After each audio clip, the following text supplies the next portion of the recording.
السلام علیکم ورحمۃ اللہ وبرکاتہ۔ اعوذ باللہ من الشیطان الرجیم۔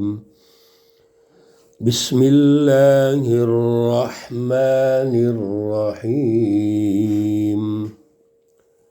اَأَنْتُمْ أَشَدُّ خَلْقًا أَمِ السَّمَاءُ بَنَاهَا رفع سمكها فسواها وأغطش ليلها وأخرج ضحاها والأرض بعد ذلك دحاها أخرج منها ماءها ومرعاها۔ صدق اللہ العلی العظیم۔ اللہم صلی علی سیدنا ومولانا محمد النبی الامی وعلی آلہ واصحابہ وبارک وسلم وصلی علیہ۔ معزز سامعین و سامعات، پارہ نمبر 30 سورۃ النازعات، آیات مقدسہ 27 تا 33 ہیں۔ اللہ رب العزت ان آیات کا فہم اور شعور عطا فرمائیں اور عمل کی توفیق اور صلاحیت عطا فرمائیں۔ گزشتہ درس میں اللہ رب العزت نے حضرت موسیٰ علیہ السلام کی مثال ارشاد فرمائی۔ هل اتاک حدیث موسیٰ اذ ناداہ ربہ بالوادی المقدس طویٰ۔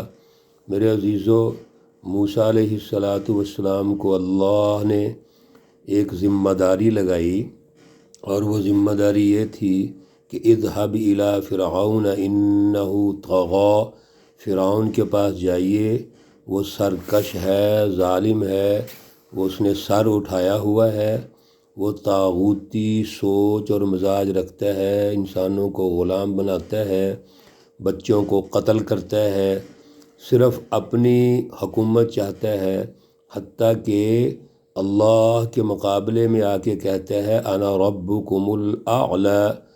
تو پھر اس کا کیا حل ہے؟ جائیے، پہلے جا کے اس سے بات چیت کیجئے، اگر بات سمجھتا ہے تو ضرور سمجھائے۔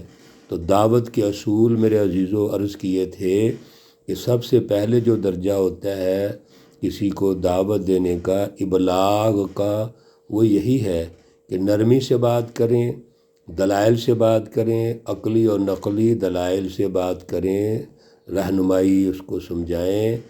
رسول اللہ صلی اللہ علیہ وسلم کا یہی وصف ہے کہ آپ بشیر بھی ہیں اور نذیر بھی ہیں۔ بشیر اللہ کی طرف سے خوشخبریاں سنانے والے، سچی رہنمائی بتانے والے۔ نذیر یہ ہے کہ اگر نہیں مانیں گے تو پھر اللہ کا عذاب بھی آئے گا، اللہ کی گرفت آئے گی۔ اسی وجہ سے وہ رسول اللہ صلی اللہ علیہ وسلم کا مذاق اڑاتے تھے کہ کیسا عذاب، ہم حکومت ہماری ہو، اختیارات ہمارے پاس ہوں، وسائل ہمارے پاس ہوں، یہ کیا کر رہا ہے محمد صلی اللہ علیہ وسلم، چند غریب غرباء اس کے ساتھ ہیں، چھوٹی سی جماعت ہے، یہ کیا کر لے گا؟ اور جس عقیدہ آخرت کی تم بات کرتے ہو، وعدے کی بات کرتے ہو، انقلاب اور قیامت کی بات کرتے ہو، وہ کیسے آ سکتی ہے؟ جو انسان زمین میں چلا گیا، اس کی ہڈیاں گل سڑ گئیں، بوسیدہ ہو گئیں، وہ دوبارہ کیسے اٹھے گا؟ میرے عزیزو، یہ سوچ، یہ وین عقیدہ آخرت کے جو منکرین ہیں، مشرکین اور کفار، وہ انبیاء علیہم السلام سے بحث کرتے رہے۔ حضرت موسیٰ علیہ السلام کا یہ واقعہ فرعون کی طاغوتیت کے آخر میں اللہ نے کیا فرمایا؟ ان فی ذلک لعبرۃ لمن یخشی۔ یہ سب کچھ عبرت ہے، سوچنے کا مقام ہے، لیکن میرے عزیزو کن کے لیے؟ جو سوچیں گے، جو غور کریں گے۔ اگر ایک انسان غور ہی نہیں کرتا، توجہ ہی نہیں کرتا، اس کا دل تو ہے لیکن دل بند ہے اس کا، آنکھیں ہیں، آنکھوں پہ پردے ہیں، کان ہیں اور کانوں کی سماعت وہ سننا ہی نہیں چاہتا، تو وہ کیسے ہدایت پہ آئے گا؟ آج بھی یہی تو مسئلہ ہے کہ ہم سب عارضی طور پر چیزیں سنتے ہیں اور ایک کان سے سنا دوسرے کان سے نکال دیا، بس فارغ ہو گئے۔ اللہ کے الفاظ پہ غور کیجئے میرے عزیزو، کم از کم جو دروس سننے والے ہمارے خواتین و حضرات ہیں وہ غور کیا کرو۔ ان فی ذلک لعبرۃ لمن یخشی، جس کے دل میں اللہ کا ڈر ہے، تقوی ہے، اس کے لیے عبرت ہے، باقی تو بس قصہ کہانی ہے۔ اللہ رب العزت یہ جملہ معترضہ کے طور پہ درمیان میں حضرت موسیٰ علیہ السلام اور فرعون کا واقعہ ارشاد فرمایا، اور پھر آخر میں اللہ نے ہمیں تنبیہ فرمائی کہ ڈر پیدا کرو۔ پھر اللہ تعالیٰ اسی طرح قیامت کا منظرنامہ، کائنات کی تخلیق، اور کائنات کی تخلیق میں اپنی قدرت، اللہ کے اختیارات ارشاد فرماتے ہیں۔ اَأَنتُمْ أَشَدُّ خَلْقًا، کیا تمہارا بنانا مشکل ہے، ام السماء، یا آسمان کا؟ کتنی بڑی دلیل ہے۔ اللہ فرماتے ہیں یہ جو تم کہتے ہو کہ ہم دوبارہ مرنے کے بعد نہیں اٹھیں گے، بس مر گئے اور مر کھپ گئے اور ہڈیاں بسیدہ ہو جائیں، اور جو دوبارہ اٹھنے کا وعدہ ہے اللہ کا یہ نہیں پورا ہوگا۔ اللہ رب العزت فرما رہے ہیں کہ یہ بتاؤ ذرا، تمہیں پیدا کرنا مشکل ہے یا السماء، جو آسمان ہے اس کو پیدا کرنا مشکل تھا؟ جس اللہ نے آسمان پیدا کر دیا تمہیں بھی پیدا کر دیا، اور تم کچھ نہیں تھے۔ پیچھے بڑی تفصیلات سے اس بات کو اللہ نے ہائی لائٹ فرمایا ہے کہ ایک انسان کیا تھا، من نطفۃ، وہ ایک قطرہ تھا بس، اور بے جان، کچھ بھی نہیں۔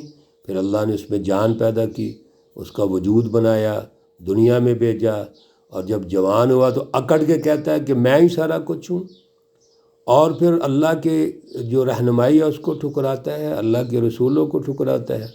تو غور تو کرو، یہ اتنا بڑا آسمان، یہ جو تمہارے سروں کے اوپر ہے، تم ابھی تک آسمان تک پہنچ نہیں سکے، پہنچ سکتے ہو، اس فضا کے اندر آپ سفر کرتے ہو، تو یہ اللہ نے پیدا کیا ہے۔ بناہا، اللہ نے اس کو بنایا، آسمان کو، رفع سمکہا، پھر اللہ نے اس کو ابھار اونچا کیا، یعنی آسمان کو ہمارے اوپر کھڑا کر دیا، فسواہا، پھر اس کو برابر کر دیا۔ بتائیے ذرا، آسمان کی طرف دیکھیے تو درمیان سے ایسے لگتا ہے جیسے اونچا، اور سائڈیں، کنارے اور افق جو ہے اس کا، اس میں نیچے ہے۔ پھر آپ سفر کرنا شروع کر دیں، آپ بیٹھ جائیے جہاز پر اور کسی فضائی سفر پہ بیٹھ جائیے، سفر کر رہے ہیں، آسمان ختم نہیں ہو رہا۔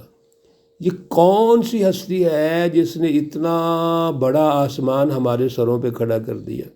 پھر آگے سوچو ذرا، وَأَغْطَشَ لَيْلَهَا، اور اس نے رات کو اندھیرا کر دیا، رات آئی، سورج گیا، اندھیرا ہو گیا، اب آرام کرو جی۔ اللہ رب العزت نے انسانی باڈی کے لیے، انسانی باڈی نہیں بلکہ تمام مخلوقات کے لیے رات کو آرام کا وقت بنا دیا۔ کبھی آپ غور تو کرو، یہ جو پرندے ہیں چہچہاتے ہوئے فجر کے بعد نکلتے ہیں، اور وہ چلتے پھرتے رہتے ہیں، کھاتے پیتے ہیں، اور شام کو مغرب کے وقت اپنے گھونسلوں میں آ جاتے ہیں اور آرام کرتے ہیں۔ اسی طرح اللہ نے انسانوں کے لیے رات آرام کے لیے پیدا کی ہے کہ آرام کرو، اپنے جسم کی تھکان دور کرو، اور فریش ہو کر فجر کے بعد پھر شروع ہو جاؤ۔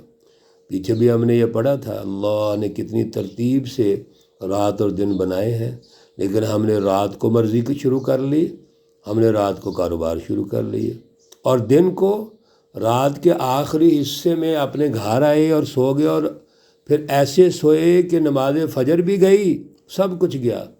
پھر 10-11 بجے وی آئی پی طریقے سے ماشاءاللہ اٹھ رہے ہیں اور وی آئی پی طریقے سے کاروبار کر رہے ہیں۔ میرے عزیزو، برکت کہاں سے آئے گی؟ سارا شیڈول ہی ہم نے چینج کر دیا۔ اللہ کہتے ہیں رات اللہ نے اندھیری کر دی آرام کے لیے، اور وَأَخْرَجَ ضُحَاهَا، اور پھر اللہ نے کھول دیا اس کی دھوپ۔ صبح آپ اٹھے، سورج طلوع ہو گیا اور سورج کی کرنیں پڑیں تو ہر قسم کے اندھیرے ختم۔ کیا پیغام ہے؟ اٹھو، اٹھ کر کاروبار کرو، اپنا جو نظام زندگی ہے آپ اس کو مینج کرو۔ یہ اللہ رب العزت نے جو فطری نظام بنا دیا ہے، صبح اٹھ کر آپ سورج کی کرنوں میں اپنے امور شروع کر لو. پھر اور توجہ کو کیجئے، والارض بعد ذلك، اور زمین کو اس کے بعد دحاہا، صاف طریقے سے بچھا دیا. تمہارے قدموں کے نیچے جو زمین ہے یہ تم نے پیدا کی ہے، یہ بھی اللہ نے پیدا کی ہے. اور پھر زمین پہ تمہیں پورا کنٹرول دے دیا، اس پہ تم رہائش اختیار کرتے ہو، زمین کو استعمال کر کے پانی نکالتے ہو، زمین کو استعمال کر کے اپنے اناج اور باقی ضروریات زندگی، رزق، وسائل رزق زمین سے نکالتے ہو. اخرج منها ماءها، آپ نے اس سے پانی نکال لیا، ومرعاها، اور چارہ نکال لیا. یہ دریا، چشمے جاری جو ہو رہے ہیں یہ زمین سے ہو رہے ہیں. اور پھر سبزہ نکال لیا، بلکہ تمام تر وسائل رزق زمین سے نکل رہے ہیں. والجبال ارساها، اور پہاڑوں کو اللہ نے قائم کر دیا، اپنی جگہ سے جنبش نہیں کھاتے، اور زمین کو بھی وہ انہوں نے پکڑا ہوا ہے، محفوظ رکھا ہوا ہے. متاعا، یہ ساری چیزوں میں کیا ہے؟ فائدہ ہے. لکم، تمہارے لیے، ولانعامکم، اور تمہارے چپایوں کے لیے. یہ جتنا اللہ ایک سسٹم ارشاد فرما رہے ہیں، کائنات کی تخلیق اور اس کی مینجمنٹ ارشاد فرما رہے ہیں، یہ کس لیے ہے؟ متاعا لکم، اس میں تمہارا فائدہ ہے. کم ضمیر جمع مذکر مخاطب کی ہے، نہ تو کسی خاص گروہ کی طرف اشارہ ہے، نہ علاقے کی طرف اشارہ ہے. اللہ نے سب کچھ پیدا کیا، اور پیدا کرنے کے بعد جو حق انتفاع ہے، فائدہ اٹھانے کا حق ہے، وہ کم ارشاد فرما کر سب کو برابری کی بنیاد پر یہ ارشاد فرمایا کہ آپ فائدہ اٹھائیں. کوئی ہے مافیا کا ذکر یہاں پر؟ کوئی ہے کسی علاقے کا ذکر کہ وہ فائدہ اٹھائیں اور وہ کم اٹھائیں یا زیادہ اٹھائیں؟ نہیں. متاعا لکم، تمہارے لیے اس میں فائدے ہیں. یہ ہے اللہ وہ منعم حقیقی جو سب کو برابر رکھنا چاہتا ہے. اللہ عدل کا نظام قائم کرنا چاہتے ہیں. اور پھر جو کچھ نکل رہا ہے زمین سے وہ بھی آپ کے لیے بھی ہے، وَلِأَنْعَامِكُمْ، اور آپ کے چپایوں کے لیے بھی ہے. مطلب یہ تمام تر مینجمنٹ اللہ کی مخلوقات کے لیے ہے، دیگر مخلوقات کے لیے بھی ہے، اور انسان جو اشرف المخلوق ہے اس کے لیے بھی ہے. لیکن یہ انسان غور نہیں کرتا، توجہ نہیں کرتا. میرے عزیزو، غور و فکر کیجئے، توجہ کیجئے. اللہ ہمارے رب ہیں، اللہ ہے، اور اس سے جڑ جائیے، اللہ سے جڑیے.